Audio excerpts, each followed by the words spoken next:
Assalamualaikum warahmatullahi wabarakatuh. Perkenalkan, kami dari kelompok 4 akan mempresentasikan tentang penalaran induktif. Sebelumnya, perkenalkan nama saya Aksel Mamacah, NPM 211000063. Perkenalkan, saya Alfonda Farza Menzana dengan NPM 21100000057.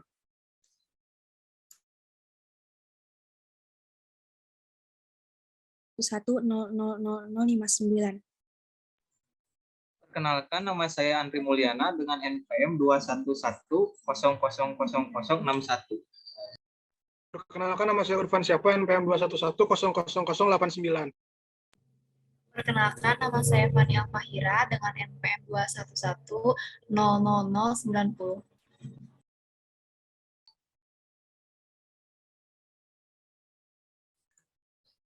Untuk selanjutnya akan dibacakan oleh Alfonda Fahreza. Reasoning atau penalaran. Penalaran adalah proses berpikir yang sistematis untuk memperoleh kesimpulan, pengetahuan yang dapat bersifat ilmiah dan tidak ilmiah. Dalam pengertian yang lain, penalaran adalah suatu proses berpikir yang logis dengan berusaha menghubung-hubungkan fakta untuk memperoleh suatu kesimpulan. Cara menghubungkan fakta-fakta tersebut harus benar agar simpulan yang dihasilkan benar. Kebenaran sebuah simpulan ditentukan oleh cara bernalar dan benar tidaknya fakta pendukung. Melakukan penalaran atau bernalar akan membantu manusia berpikir lurus, efisien, tepat, dan teratur untuk mendapatkan kebenaran dan menghindari kekeliruan.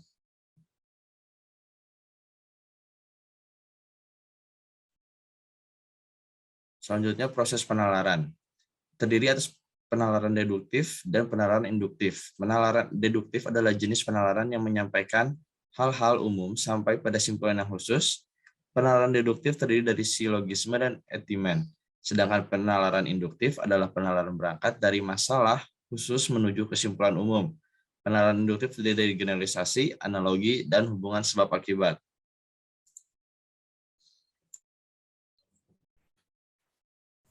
Selanjutnya akan dibacakan oleh Alivia. Apa itu penalaran induktif? Ada satu kata yang lekat sekali dengan penalaran induktif, yaitu generalisasi. Berbeda dengan penalaran deduktif, penalaran induktif mengambil kesimpulan dari premis-premis umum atau pengamatan data dan fakta, lalu kemudian mengambil kesimpulan yang bersifat spesifik atau hipotesis.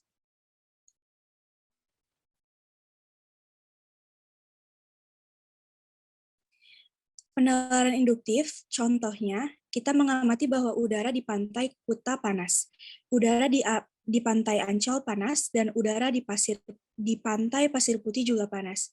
Maka kita simpulkan bahwa udara di pantai itu panas. Sebenarnya, penalaran induktif memiliki beberapa bentuk seperti generalis, analogi, dan hubungan kausal.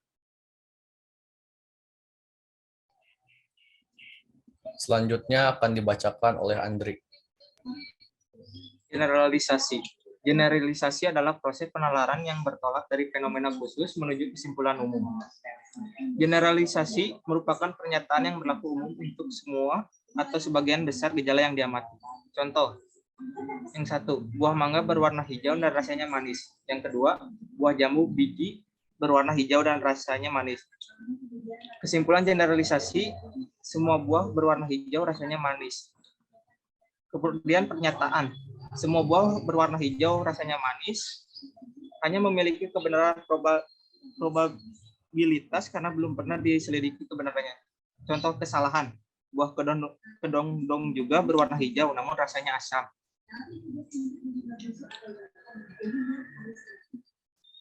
Analogi. Metode menalar dengan membandingkan dua hal yang mempunyai sifat yang sama. Kita dapat menarik kesimpulan jika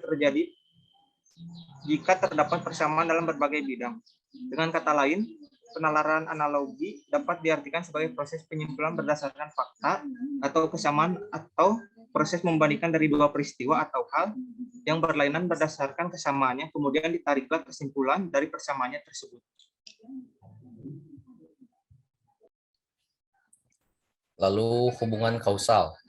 Proses penalaran yang diperoleh dari gejala-gejala yang saling berhubungan. Hubungan kausal atau kausalitas merupakan prinsip sebab akibat.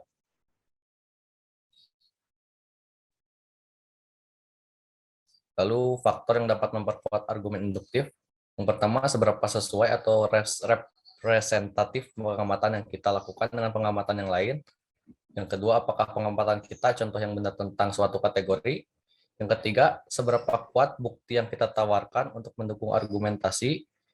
Yang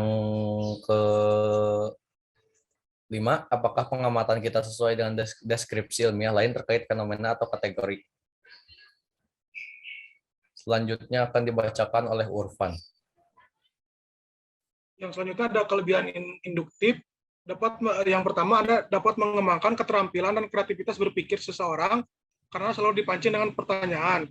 Yang kedua dapat menguasai secara tuntas topik-topik yang dibicarakan karena adanya tukar pendapat antar individu sehingga dapat suatu kesimpulan akhir. Yang ketiga mengerjakan seseorang berpikir kritis karena selalu dipancing untuk mengeluarkan ide-ide. Yang selanjutnya ada manfaat penalaran induktif. Yang pertama ada meningkatkan sensitivitas terhadap variasi atau keberagaman di lingkungan sekitar.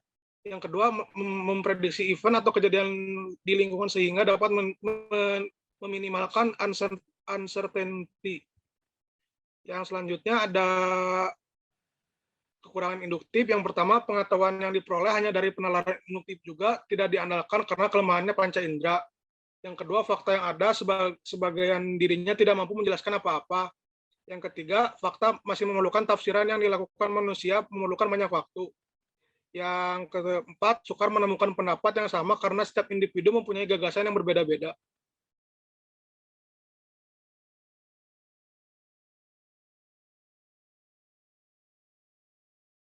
Selanjutnya akan dibacakan oleh Fani. Kesalahan penalaran induktif. Yang pertama, heuristik berpikir shortcut. Yang kedua, bias korelasi atau ilusi korelasi. Yang ketiga, bias konfirmasi memilih fakta yang mendukung argumentasi kita dan menolak fakta yang bertentangan dengan argumen kita. Lalu ada Bapak penalaran induktif.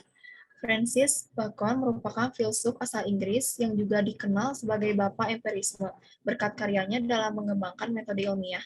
Ia mengemukakan bahwa dengan melakukan penalaran induktif dan mengobservasi alam dengan hati-hati, kita bisa memahami berbagai kemungkinan pengetahuan ilmiah. Menurutnya, kita bisa menguji dan memperkuat hipotesis dengan melakukan observasi, pengukuran, dan eksperimen. Lalu ada perbedaan penalaran deduktif dan induktif. Secara singkat, bisa dibilang kalau deduktif itu berangkat dari premis umum ke kesimpulan yang spesifik, sedangkan induktif mulai dari premis spesifik ke kesimpulan umum atau generalisasi. Selain itu, kesimpulan dari deduktif haruslah valid atau benar, sedangkan kesimpulan dari induktif memiliki kemungkinan benar karena sains bisa berubah dan terus berkembang.